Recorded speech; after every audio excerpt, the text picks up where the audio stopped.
Hi, this is Rick, and you're in the Whiskey Zone, where we celebrate the spirit of the spirit. There are many tributes in the world to Scotland's national bard, Robbie Burns, but there is only one place producing whiskey that bears his name. It's the Robert Burns Single Malt from the Isle of Arran Distillers.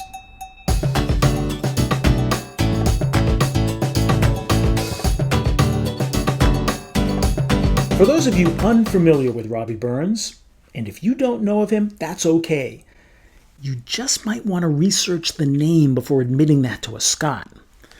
Born in 1759, he is considered the national poet of Scotland, and each January 25th, which is conveniently called Burns Night, his birth is celebrated through recitations and bagpipes and haggis. You can't get away from the haggis.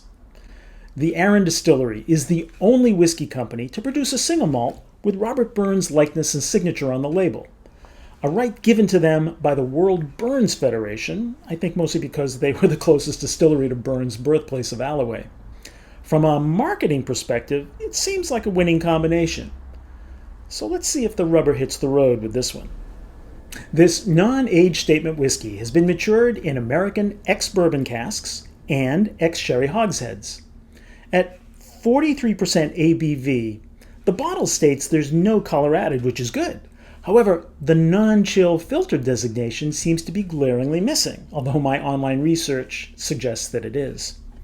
In the glass, it's got a light burnished look, and I'm seeing some fairly long, slow legs in the glass. So now, let's see what the nose can reveal. I'm getting some initial sweetness. It's both familiar and a bit hard to pin down. I'm going to go with green apples. I'm getting a quick whiff of coconut passing by. Fresh roses, which is kind of nice to get in the middle of winter. Prune juice. I get that a lot, prunes. The more I nose it, I pick up hints of vanilla, kind of like a vanilla creamsicle. Caramel, and liquefied brown sugar. So now I am curious what's on the palate. Ignore the first one like I always say, so you get that overwhelming alcohol out of the way. It's very sweet on the front of the tongue. When I was a kid, I used to eat these candies. I think they were called caramel creams. They had this bullseye of some white stuff in the middle that was probably just pure sugar. But ooh, they were good. That's what I'm getting, is the caramel creams. Chalk. How the heck do I know what chalk tastes like? I've never tasted chalk. Cotton candy. Which is weird for me to pick up because I always hated cotton candy. I'd go to the carnival and we just get all over everything. It was way too messy. I'm getting a little bit of the wood coming through.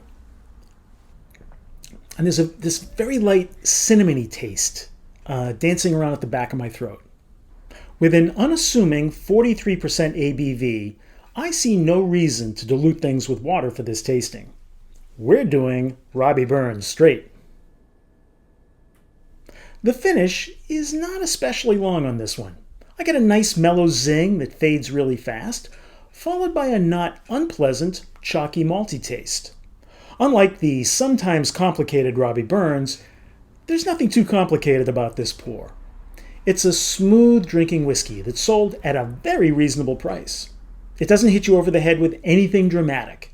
It's not the best you'll ever drink, and it's not the worst. It tastes pretty good. I'm giving Isle of Arran's Robert Burns Single Malt a 7-finger pour. I hope you've enjoyed this review of Arran's Robert Burns Single Malt. If you'd like more details on my review, please visit thewhiskeyzone.com. And while you're here today, I encourage you to comment, like, subscribe, and share. So until next time, please drink smart, stay safe, and we'll see you again in the Whiskey Zone.